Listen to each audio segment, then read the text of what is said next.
So there's a rule and there's a theology that I recently learned about that completely transformed my life when it comes to business. And you will never guess what it is. It's not what you think. This rule has been used by Navy SEALs. This rule has been used by people in the armies, people in the militaries. It's been used by David Goggins. It's been used by a lot of professional athletes. It's been used by powerlifters, bodybuilders, business people, especially. This rule is called the 40% rule. And if I had to paraphrase it or say it in my own words, I would say it's called the rule of going one more, or go one more. Quickly, I gotta let you see my bust a little bit, you know what I mean? I didn't get this for nothing, you know what I mean? But yes, the rule of going one more, the 40% rule. This rule essentially states that when you've been working really hard and you want to stop and you feel mentally and physically exhausted, that you've only used 40% of your mind and your body's capabilities. Think of that. They didn't even have the dignity to say 50, bro. They didn't even have the dignity to say you've used half. Half would be like, okay, I've gone halfway, you know what I'm saying? It would make you feel more happy and more proud of yourself. But bro, if you haven't even used half, you've used 40%, bro, less than half of your mind's capability. So that's sort of bittersweet. Like, you should feel kind of happy, but you should also feel kind of sad because you've only used 40% and you're exhausted. Only 40%. You haven't even done half of what you are capable of doing and you're tired, bro. So you should feel bad. However, you should also feel happy and excited because whenever you push past that 40% that you think is your limit, you're getting stronger, whether it's mentally, whether it's physically, whether it's spiritually, whether it's emotionally. When you push past what you think you cannot do and you continue and you proceed to do it, you are getting better. I'm gonna use some personal examples. Look at me, I'm pretty jacked, you know what I mean? Matter of fact, I'm taking this thing off, bro. Come on, bro. I don't work out for nothing. But I'm a pretty jacked guy, you know what I'm saying? I'm 19 now. Been working out since I was around 14, 15. So I'm pretty jacked. However, I've gotten to the place where I can get complacent and say, man, I'm jacked. I don't need to put any effort into my workouts. Like, nothing really challenges me anymore in the gym, bro. Like, I've deadlifted over 500 pounds, bro. I've squatted mad pounds. I've benched over 315. I've hit all the catalysts, bro. I've done everything. However, what I've recently decided to do to myself in order to make myself stronger is to do everything that I hate doing. So I hate running. I literally, bro, since the beginning of Elias Afangide, King Eli being born, man's hated running since he was a child, bro. Ever since then, man them hated running, you know what I mean? So now I'm forcing myself to run in moderation, of course, but I'm not using any or making any excuses to me not running. I'm gonna run because it's gonna build discipline. Another thing that I started doing recently as I came down to South Florida was cold plunging. I'm African, bro. If you couldn't tell, I hate the cold. My people, we don't like cold at all. We stay away from that thing. You know, the white people, they're quick to run to that thing, but my people,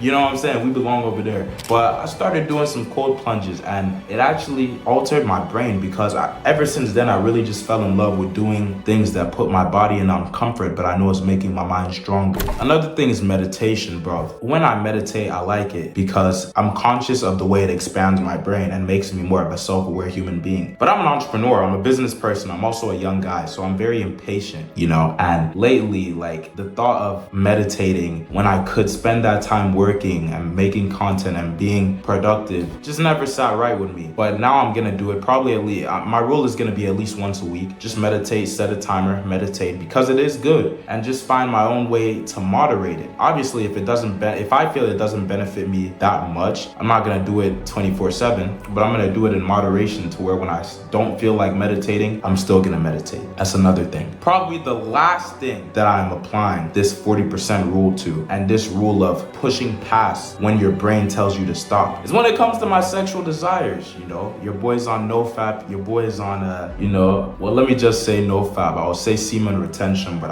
you know what I mean? Like, I'm 100% on NoFap. Let me just say that your boy is on NoFap. Going a little bit personal with y'all, man. Ever since I was 15, bro, I struggle with, you know, jacking off, bro. I was good at not getting introduced to how you say, I don't want YouTube to banana me. They say corn. Yeah. So when I was 15, I was introduced to corn.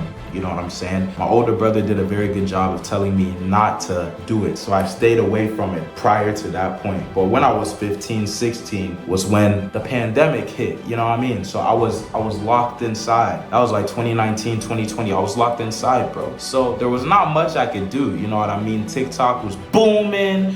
Girls were doing all these challenges on TikTok, you know what I mean? So that's when I got introduced to corn officially. And that's when I started jacking off, bro, and having a problem with it. Was 15. And I'll be open with y'all, bro. I don't care because I'm a Christian. I'm a bad one, bro. I'm not gonna lie, like I'm a bad one. Don't follow me, follow Jesus Christ. But a lot of Christians are very like silent, bro, when it comes to this topic. And if there's anything you can get from my personal page, bro, from this YouTube, it's gonna be transparency. You get me? I see myself as a top dog, as a beast, bro. I beat all the statistics, bro. I'm not even supposed to be here whipping what I'm whipping, owning what I'm owning when it comes to business, bro. My business is past a 6-figure business. I'm not even supposed to be doing this, but I'm here. So as long as I'm alive and not dead or in a jail cell, I'm gonna be 100% real with the people that look up to me and the people that take time to watch me. So with that being said, I'm gonna be completely transparent with y'all. I was always raised, in a Christian household that told me not to go out, have casual sex to protect my sexual energy. However, sometimes I'm not a good listener. I like to put my hand in the fire myself to see if it's really, really hot. You know what I mean? And then, okay, I felt the burn, so I'm gonna slow it down now. That's always been my personality, you get me? So as a result of that, around when I was like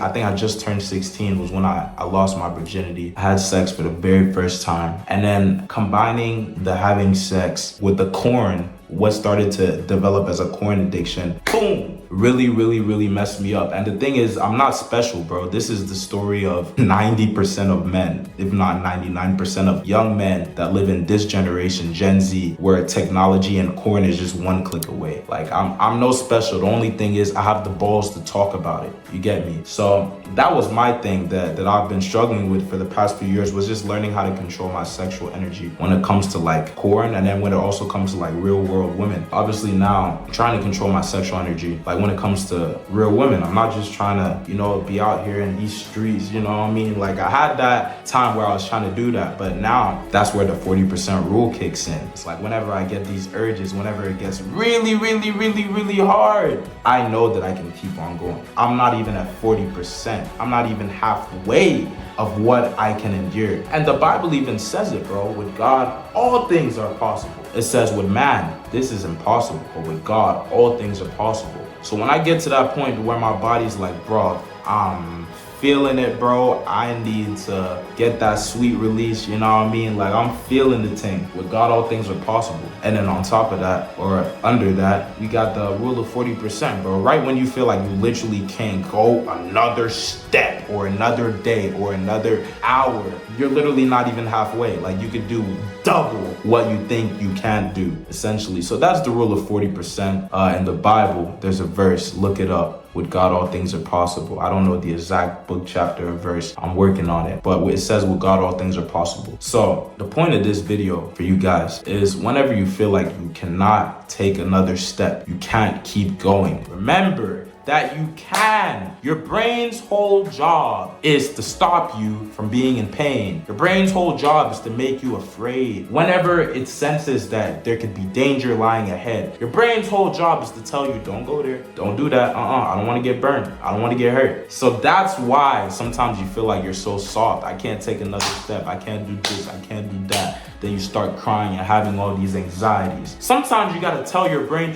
shut up, brain. How dare you try to command me, bro? You gotta look at your brain and tell it to shut up. You gotta tell your brain, hey, I'm the one that's in control, my nigga, not you. Simple. That's what you gotta tell your brain. And your brain literally loves you. It's just trying to protect you. But it's sort of like a parent. I'm at that age where I dropped out of college. I'm doing my thing with my business and all these things, Black sheep of any Nigerian family. That's me right there. I got the tats, I got the piercings, the hair, you know what I'm saying? But that's cool. I'm gonna be the richest sheep. But anyway, the there comes a time in any young person's life where they feel like, well, the ones with balls, they feel like they want to go do their own thing or embark on a journey that is not the common stereotype. And their parents will try to stray them away to keep them safe. Whether it's in their detriment or not, whether that's good for them or not, that is what your brain is doing. Think of your brain like your parent, your mother or your father, who doesn't want you to go out into the real world and accomplish all of your dreams because they're scared that you might fail, slip, and get hurt. But